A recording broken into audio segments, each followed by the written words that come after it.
I don't wake up early, I don't journal, and I don't even work out every day. But that did not stop me from climbing my way out of six-figure debt to making my first million at age 32.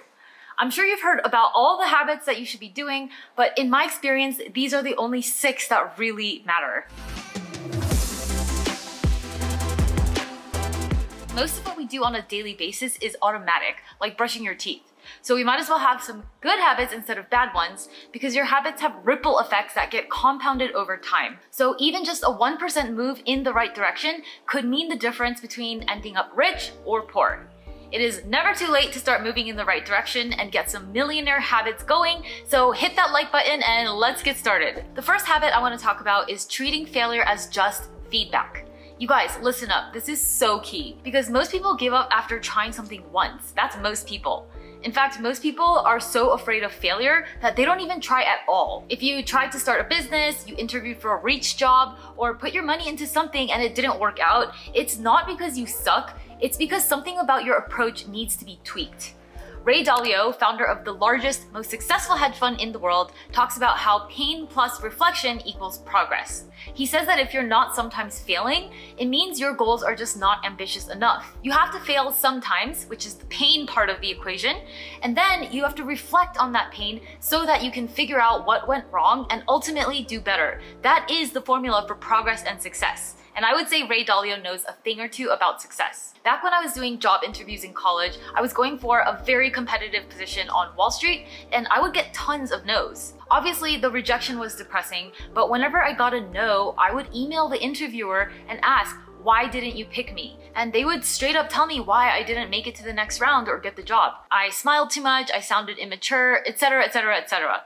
And of course, it stings to hear stuff like that. Nobody really likes to hear the truth, but I would use that feedback to do better in my next interview.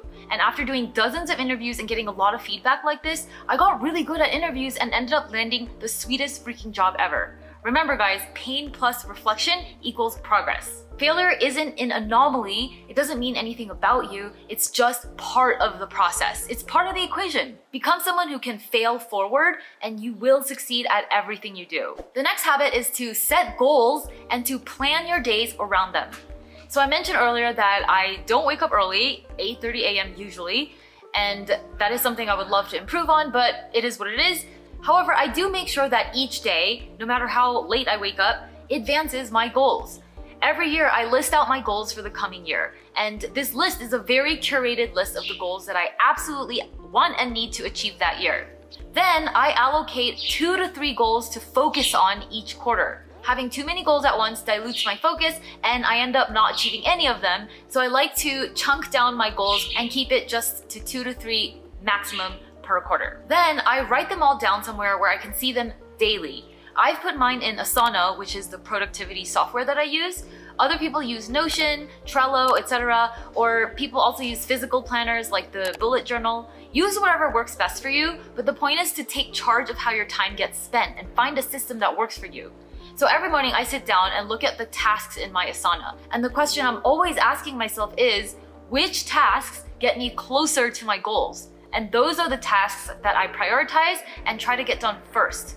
It is counterintuitive, but it's the habit of planning your time around your goals versus trying to squeeze in time to work on them after you've answered your emails, eaten dinner, done all the daily chores, gone to the gym, and just do all the daily stuff that maintain your life but don't actually move you forward. It really just comes down to getting in the habit of connecting your daily tasks to your goals as much as possible and breaking down your big, ambitious goals into bite-sized daily actions. Some resources that have helped me learn these habits were Michael Hyatt's book, Your Best Year Ever, highly recommend. And if you want to invest some more money, Marie Forleo's course, Time Genius, is amazing. And now, speaking of resources that helped me learn, the next millionaire habit is learning insatiably.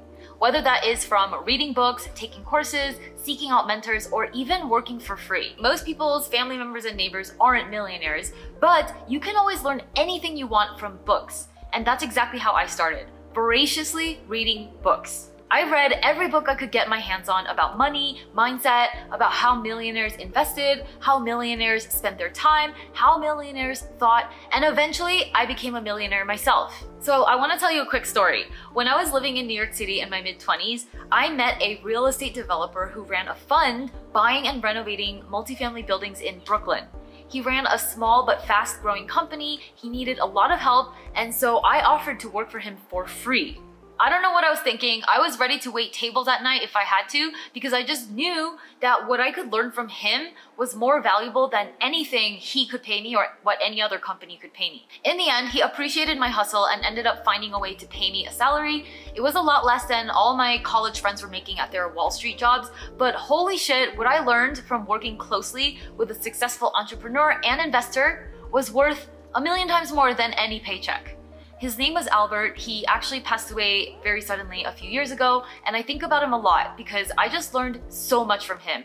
Not just about investing in real estate, but about family, confidence, loyalty. I remember when I would watch him talking to investors when raising money for a deal, and I just noticed how confident he was. He would see opportunity where others saw fear. Now, I come from the kind of family that hoards cash under a mattress. However, I'm not like that thanks to everything that I learned from Albert. I am not, at least not anymore, scared of investing.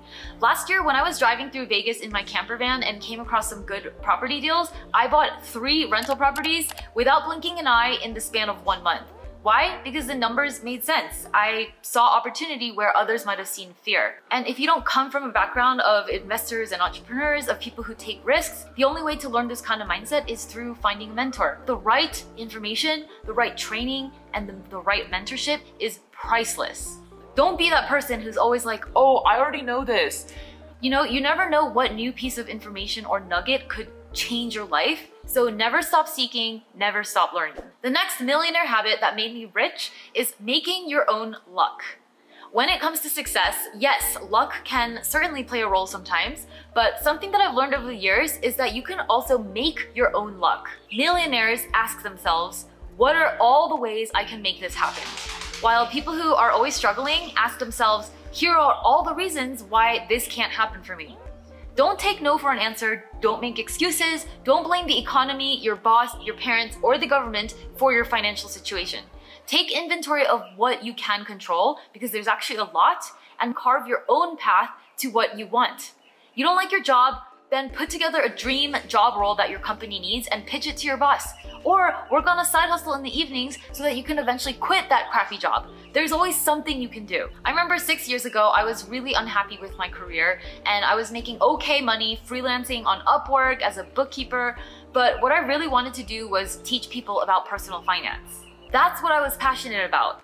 Back then, I didn't know anything about YouTube or how to make a career out of my passion, so you know what I did? I borrowed a little room in a co-working space, I put up an ad on meetup.com, and I started giving free classes at night on personal finance and investing. I did this for about 2 years, and only about 6 to 10 women would show up to every class, but this is how I gained my first few subscribers and the confidence to eventually start my YouTube channel. I could have said, no one knows who I am, I don't have the time, I don't have the resources, etc. But no, I had a dream and I wasn't going to let my excuses get in the way. You see all the subscribers that I have now today, but what you don't see is what it took me to get started. You gotta make your own luck. That is how we all start. And look, I know we all have different starting points in life. I get it. It is not a level playing field. But here's the question. So what? Stop making excuses for why your dream life can't happen and start making things happen for yourself. Here's another very important millionaire habit. Saying no a lot. A lot of people struggle with saying no. And saying no is hard, I get it. However, millionaires understand that time, energy, and money are limited resources. They know that saying yes to that fun last-minute weekend trip to Miami means they're saying no to buying their dream home sooner or saying no to a much-needed weekend of rest. Everything has a trade-off. And at the end of your life, you're gonna look back and you will see the result of everything that you said yes to, all the trade-offs that you made. So make sure you only say yes to stuff that really matters to you. When I decided to get out of debt, I had to say no a lot. I hardly bought anything other than the bare necessities, and I was able to do it because I knew that it would only be for a finite amount of time. It wouldn't be that way forever. And now that I'm actually out of debt and financially free, I still say no to a lot of things.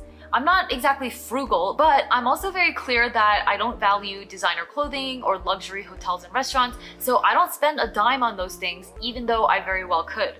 So don't act like time, energy, and money are unlimited resources, because they're not. Always ask yourself, does this support the life I'm trying to create? If not, it's a hard no. Recently, I had to set boundaries with a family member who would drain my energy every time she called me. It was literally affecting my business and health negatively, so I stopped taking her phone calls. I only talk to her via text now, and it has done wonders for me. So this is a habit and a muscle I'm always having to practice every single day, so please take it from me. Say no to things that don't serve you.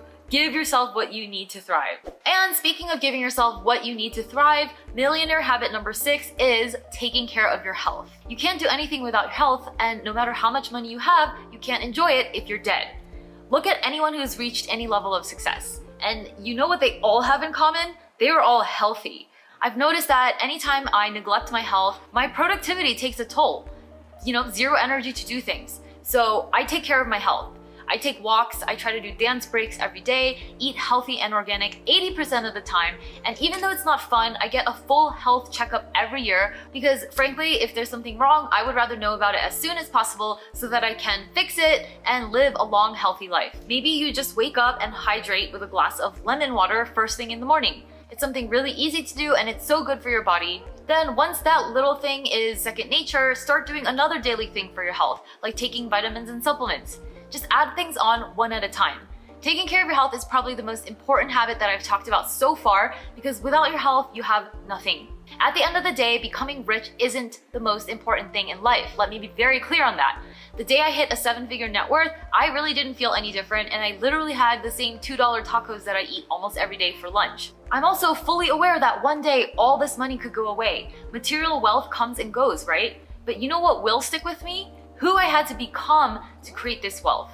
I had to overcome my insecurities and inner demons, rise above my circumstances, learn as much as I could, and build habits that helped me build a life that I could be proud of. Now that is a journey worth taking. It's honestly so much easier sometimes to just watch Netflix and eat potato chips, but the journey is so worth it. Habits don't form overnight, so please be kind to yourself and just focus on improving 1% or even just 0.0001% a day. And eventually you'll look back and be shocked at where you end up. That is exactly what happened to me. Anyways, that is it from me. I really hope this video has inspired you because with the right habits and knowledge, you can do anything. I really mean it. I love you guys so much. Be sure to subscribe if you haven't already, and I'll see you guys next week, same time, same place. Bye!